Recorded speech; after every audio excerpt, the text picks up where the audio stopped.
ඔයාලට අදත් මගේ channel එකට ඔයගලන් ආදරෙන් පිළිගන්නවා. ඔන්න ඉතින් සතියකට විතර පස්සේ අද තමා පායන්නේ. හැමෝම දන්නවා මේ දවස්වල එක දිගට වැහැලා අද තමා ඔන්න ටිකක් විතර පායන්නේ. ඒත් ලොකු අවුවක් නැහැ.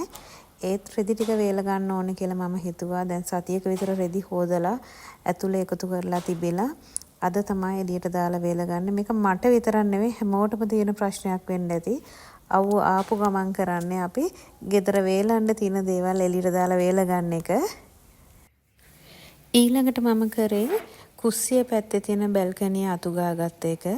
සතියක් විතර එක දිගට වැස්ස නිසා මම ඒක අතු ගෑවේ නැහැ. මොකද කොච්චර අතු ගෑවත් හුලම් වැස්සට කොළ එන නිසා. ඔයගලන්ට පේනවද මගේ මේ බිත්තියේ තියෙන මල් වැල? මේකට කියන්නේ නම් බලල් පහුරු කියලා. මේකේ මේ දවස්වල නම් මල් නැහැ. හැබැයි මල් ආපුවම හැමෝම දන්නවා මාරම ලස්සනයි. කහම කහ පාටට එල්ලිලා තියෙනවා. පුදුම ලක්ෂණක් තියෙන්නේ. අද නම් ඉතින් මල් නැහැ මේකේ. ඔන්න ඉතින් ආවා අපේ දඟ මල්ල. අතු ගන්නකොට එහෙම අතු ගන්න දෙන්නෙම නැහැ. මෙන්න මේ වගේ වැඩ තමයි යා කරන්නේ. ඔච්චර වෙලා අතු ගන්නකොට හිටියේ පල්ලෙහා. දැන් මං අතු ගන්නවා දැකලා දුවගෙන ආවා. ඉතින් ඇත්තටම අපි දෙන්නගේ කම්මැලිකමට තනියට ඉන්නේ. අලුතෙන් හොයාගත්තු මෙයා තමයි. ඉතින් මෙයා පොඩ්ඩක් හුරතල් කරපුවාම පුදුම සතුටක් දැනෙන්නේ. එයාත් හරිම හුරතල්. ඉතින් ওই විදිහට එයාත් චුට්ටක් හුරතල් කරලා මම ඊළඟට මේ ලීබරු ටික පිහදාන්න තමයි ලෑස්ති වෙන්නේ. මේ බැල්කනිය අතු ගාලා මොප් කරගන්න දවසට අනිවාර්යයෙන්ම මම මේ ෆර්නිචර් පිහදානවා. මොකද එළියේ තියෙන නිසා දූවිලි වහනවා. ඒක අපිට ඕන වෙලාවක ඇවිල්ලා පහසුට වාඩි වෙන්න මම හැම වෙලාවෙම මේ විදිහට සුද්ධ කරලා ලෑස්ති කරලා තමයි තියෙන්නේ. ඉතින් පහුගිය සතියෙම කරේ නෑ. කලින් මගේ වීඩියෝ බලපු යාළුවෝ දන්නවා මම මේ ගැමි කුස්සිය උයනකොට අපි මෙතන තමයි ගොඩක් වෙලාවට දවල් කෑම ගන්නෙ. තේ බොන්න උනත් මෙතන හරි පහසු තැනක්. ඉතින් මේක හැම වෙලාවෙම ලස්සනට ලෑස්ති කරලා තියෙනවා. මේ තියෙන්නේ මගේ වංගෙඩි කලෙක්ෂන් එක. කලින් අය දන්නවා අදටත් මම ඒවා පරිස්සමට ලස්සනට පිරිසිදුව තියලා තියෙනවා.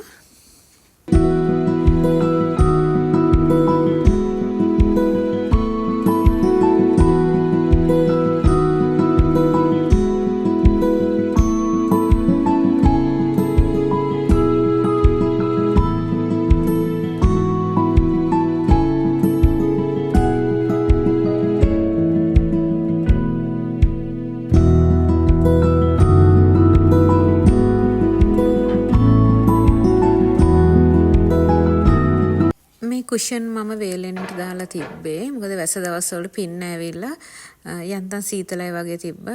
ඊට පස්සේ මේ අද අවුව නිසා මම හොඳට වේලෙන්න දාලා තියලා මම ආයෙත් ඒවා ඒ විදිහටම ගෙනල්ලා පුටු වලට දාලා හරි ගැස්සුවා. ඒ පැත්තේ වැඩ ඉවර වෙනකොට මම බැල්කනිය අනිත් පැත්තට ගිහිල්ලා ඒ පැත්තත් අතු ගාලා මොප් කරගත්තා. මම ඒ වැඩ ඉවර කරනකොට හස්බන්ඩ් අපිට බොන්න ප්ලේන් ටී ලෑස්ති කරලා තිබ්බා. කැවුම් වගේකුත් හම්බ වෙලා තිබ්බා. කලින් දවසේ හස්බන්ඩ්ගේ අම්මා බලන්න ගමෙන් ඇවිල්ලා තිබ්බා. ඒගොල්ලන් තමයි හදාගෙන ඇවිල්ලා තිබුණේ. ඕගොල්ලන් මගේ වීඩියෝ බලපු අය දන්නවා අපි බුදු මෙදුරක් එහෙම හැදුවේ අම්මා වෙනුවෙන්. ඉතින් අම්මා දැන් ගොඩාක් වයසයි. ඉතින් දැන් ඔය එක එකනා එනවා එයාව බලලා යන්න. ඒ ගෙනාපු කැවුම් තමයි මේ. මම නම් ඇත්තටම කැවුම් කන්න ආස නැහැ. මම නම් ප්ලේන් ටී බීවේ චොක්ලට් කෑල්ලක් එක්ක. ඒ චොක්ලට් එකත් මට දුව එවලා තිබ්බ එකක්. මම හරිම ආස එකක්. මගේ ෆේවරිට්. ඉතින් මම චොක්ලට් කෑල්ල කාගා තමයි මම ප්ලේන් ටී බීවේ. ප්ලේන් ටී වලට සීනි දාලා මුකුත් තිබුණ නැහැ. හස්බන්ඩ් නම් ඉතින් කැවුමක් කාලා තමයි ප්ලේන් ටී බීවේ. කැවුම් කකා ප්ලේන් ටී බොන රස දන්නෝ දනිති. මං එච්චර ඉන්ට්‍රස්ට් නැති නිසා මං කෙසල් ගෙඩියක් විතරක් කෑවා.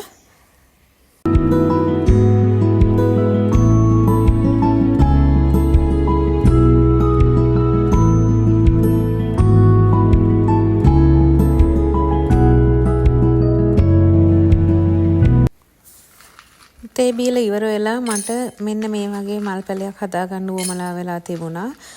මාබල් ටිකක් එහෙම දාලා මම ඒකත් මගේ වත්ත පල්ලෙහා තියෙන වැලකින් තමයි මේක කපාගෙන ආවේ. මේ හන්තාන පැත්තේ ඕන තරම් මේ මනි ප්ලාන්ට්ස් තියෙනවා. මං ඉතින් මේ වගේ අතුත් කීපයක් කපලා දාලා පොඩි මල් වාසයක් හදාගත්තා.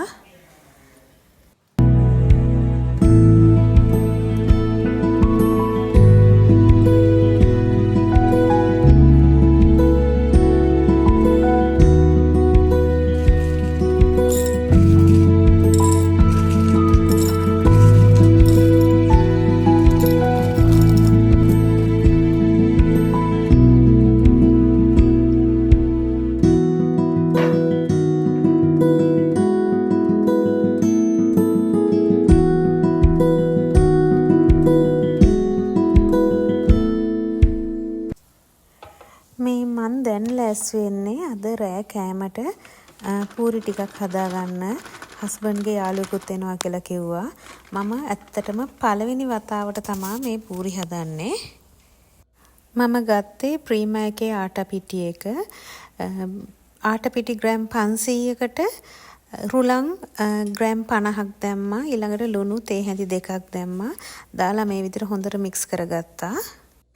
පූරි ගැන ගොඩක් රෙසිපි තියෙනවා YouTube එකේ. මම මේ මගේ විදිහට මට හිතුණ විදිහට තමයි හදන්නේ. මම ඉන්දියන්ස්ලා හදනකොට නම් මම දන්නවා මේකට ගී එකතු කරගන්නවා. මම ඇත්තටම මෙල්ට් බටර් ටිකක් මෙල්ට් කරලා තමයි එකතු කරගත්තේ. මෙන්න මේ විදිහට වතුර ටික ටික දාලා ඉස්සෙල්ලා පොඩ්ඩක් හොඳට අනා ගන්න ඕනේ. මේක අල්ලනකොට ටිකක් හරි රෆ් ගතියක් තමයි තියෙන්නේ අතට. පාන් පිටි වගේ නෙවෙයි. ඩෝ එක හොඳට අනලා ඉවර වුණාට පස්සේ මම බටර් මේස හැඳි 2ක් මෙල්ට් කරලා එකතු කරගන්නවා.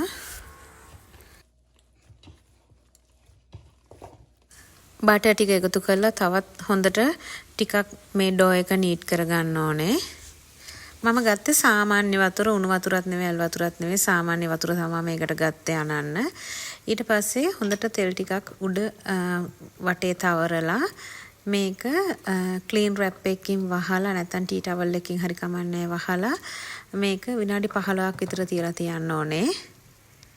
මේක උඩින් කව කරේ නැත්නම් අපි හැමෝම දන්නවා මේ පිටි මෝලිය වේලෙන්න බලනවා. ඒකයි මම ක්ලීන් රැප් එකකින් ඔතලා තියලා තියන්නේ. ඕගොල්ලන් දන්නවා ඇතිනේ ඕගොල්ලන්ගේ හස්බන්ඩ්ගේ යාළුවෝ ගෙදර ආපුවාම මොනවද අපිට විශේෂයෙන් හදලා දෙන්න ඕනේ කියලා. ඉතින් මටත් කිව්වා ඒගොල්ලන්ට සොසේජස් ටිකක් හරි ගසලා දෙන්න කියලා. මම ඩෝ එක අනලා පැත්තකින් තියලා ඒගොල්ලන්ට සොසේජස් ටිකක් බෙදලා දුන්නා මේ විදිහට. මුකුත්ම දාන්න නැතුව තෙලට සොසේජස් කපලා දාලා එකට ගම් මිරිසුයි කෑලි මිරිස් චුට්ටකුත් දාලා මම කෙචප් ටිකකුත් දාලා දුන්නා.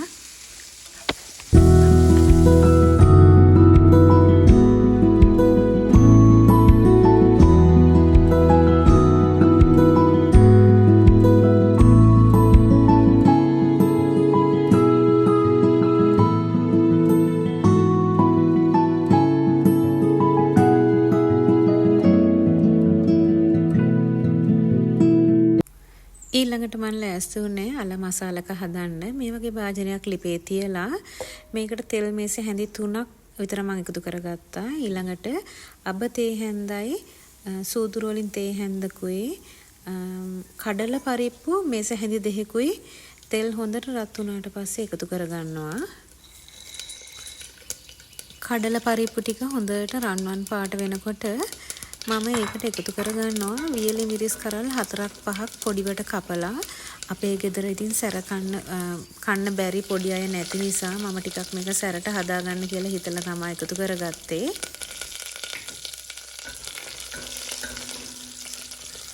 මිරිස් කරල් ටිකත් හොඳට බැදෙනකොට මම ඒකට එකතු කරගන්නවා ඉඟුරු තලපුවා. එහෙම නැත්නම් ග්‍රේට් කරලා ගන්නත් පුළුවන්, චොප් කරලා ගන්නත් පුළුවන්. ඒ ඉඟුරු ටිකක් දාලා පොඩ්ඩක් එහා මෙහා කරලා ඊළඟට මම ඒකට සුදු රෝණු තලපුව එකතු කරගන්නවා. ඊට පස්සේ මම ඒකටම කරපිංච ටිකක් එකතු කරගන්නවා. ඒකත් පොඩ්ඩක් එහා මෙහා කරගෙන ඊළඟට මම පොඩිවට කපාගත්ත අමු මිරිස් ලුණු ගෙඩි 2ක් විතර සාමාන්‍ය ප්‍රමාණය එකතු කරගන්නවා. ඊළඟට මම මේ ලුණු ටික හොඳට ටෙම්පරාදු වෙන්න තෙලේ පොඩ්ඩක් වෙලා එහා මෙහා කරගන්නවා. ඊළඟට මම තක්කාලි ගෙඩි දෙකක් ඒ අතර ඒකට එකතු කරගෙන හොඳට කවලම් කරගන්නවා.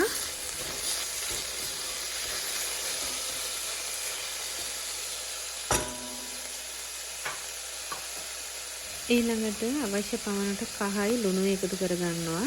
මම මෙතනදී ලුණු ගොඩක් එකතු කරගන්නේ නැහැ. මොකද අල වලටත් ලුණු දාලා තියෙන නිසා පස්සේ තමා අලත් එකතු කරාට පස්සේ තමා ලුණු රස බලලා මදි වුණොත් එකතු කරගන්න. ඔයගොල්ලෝත් ඒ විදිහට කරගන්න. මොකද ලුණු රස වැඩි වුණොත් අපිට කැම කන්න බැරුව යනවනේ. මේ විදිහට හොඳට කලවම් කරලා ඊට පස්සේ පියනින් වහලා විනාඩියක් විතර මම තැම්බෙන්න තියනවා.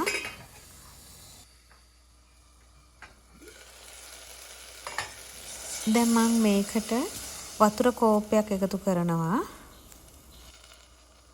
ඊට පස්සේ ආයෙත් හොඳට කලවම් කරලා මේක පොඩ්ඩ වෙලාවක් වහලා තියන්න ඕනේ. මේ වෙලාවේදී මම ලුණු පොඩ්ඩක් බලනවා ලුණු ඇද්ද කොහොමද කියලා.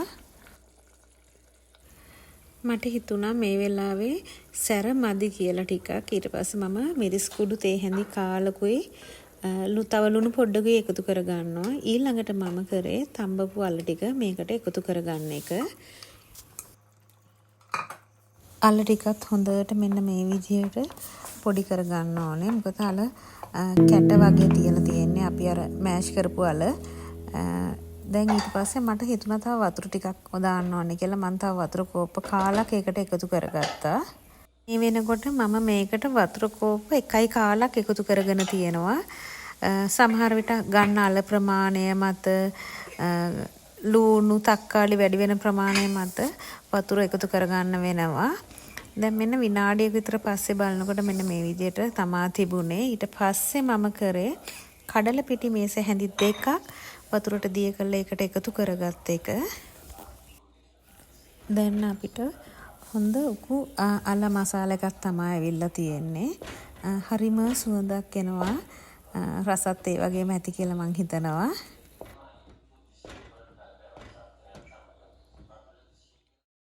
අන්තිමට ලිප ඔෆ් කරලා මම මේකට කොරියන්ඩර් කොළ ටිකක් එකතු කරගත්තා. ඊට පස්සේ පොඩ්ඩක් වහලා පැත්තකින් තියලා මම දැන් ලෑස්ති වෙන්නේ පූරි ටික හදන්න. මෙන්න මේ විදිහට අන්පැක් කරලා ඉවර වෙලා මේක කවුන්ටර් টොප් එකට හරි ඔයගලගේ මැට් එකක් තියෙනවා නම් හරි ඒකට තෙල් ටිකක් හරි ආට පිටි ටිකක් හරි දාලා පොඩ්ඩක් නීට් කරගෙන ඒක හොඳට තුනී කරගන්න.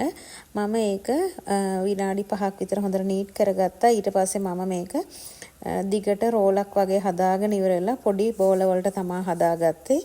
මම පිටි 500ට මේ ලොකු බෝල 10ක් හදාගත්තා ඉස්සර වෙලා. ඊට පස්සේ මම ඒකේ හොඳට බටර් ටිකක් ගාලා එකට ඇලෙන්නේ නැති වෙන්න ඒ භාජනෙටම දාලා ටිකක් වෙලා තිබ්බා. මම ඊට පස්සේ ලොකු බෝල දෙකකට වෙන් කරගත්තා. ඒ කියන්නේ මම හදාගත්තේ ලොකු බෝලේ පූරි දෙකකට වෙන් කරගෙන පොඩි බෝල හදාගෙන සාමාන්‍ය රවුම් තමයි හදාගත්තේ. ඔයගලන් තුනී කරනකොට මතක තියාගන්න ගොඩාක්ම තුනී කරගන්නත් එපා. යම්කිසි මට්ටමකට එක තුනී කරගන්න ඕනේ. මෙන්න මේ විදිහට හදාගෙන මම ලෑස්ති කරගත්තා. මම පූරි 20ක් හැදුවා. මෙන්න මේ පිටි ග්‍රෑම් 500ෙන්.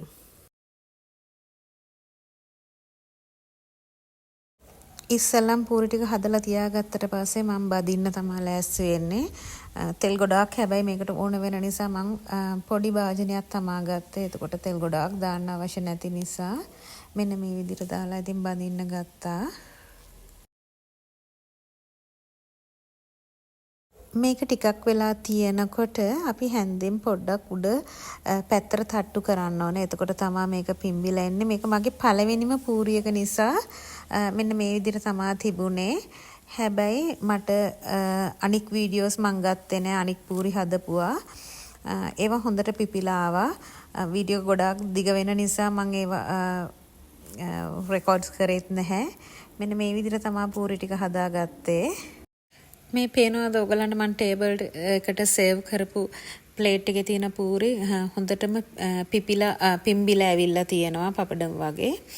මේ පූරි කාලා අපි බොන්න කියලා මම ලෙමන් වෝටර් එකක් හදාගත්තා. මොකද සාමාන්‍යයෙන් මම ගොඩ වෙලාවට තෙල් කෑම කෑවොත් මේ වගේ ලෙමන් වෝටර් එකක් හදා ගන්නවා. මේකට උණු වතුර තමයි එකතු කරගත්තේ. අද ඉතින් අපේ රෑ කෑමට අපි ගත්තේ පූරි එක්ක අල්ල මසාලා. අල්ල මසාලා එකත් හොඳටම තිබුණා, රසටම තිබුණා. අපි 4 දෙනා සාමාන්‍යයෙන් 4 වගේ කෑවා. ඇත්තටම 4 දෙනෙක් 5 දෙනෙක් වගේ ඉන්න පවුලකට පිටි ග්‍රෑම් 500 අල ග්‍රෑම් 500කින් මේ වගේ අල මසාලා එකකුයි පූරි 20ක් වගේ හදා ගන්න පුළුවන් හොඳටම ඇති ෆැමිලි එකකට. ඉතින් අද වෙජිටේරියන් ඩිනර් එකක් තමයි තිබ්බේ. ඉතින් ඇත්තටම ආපු අයත් ගොඩක් එන්ජොයි වුණා කෑම රසයි කියලා. ඉතින් අදත් මගේ වීඩියෝ එකට එකතු වෙලා හිටපු ඔයගොල්ලන් හැමෝටම ස්තුතියි. ආයෙත් මේ වගේම වීඩියෝ එකකින් ඔයගොල්ලන් හමුවන්නට එනතුරු සතුටින් පරිස්සමින් ඉන්න. ගිහින් එන්නම්. ඔබ හැමට සුබ දවසක්.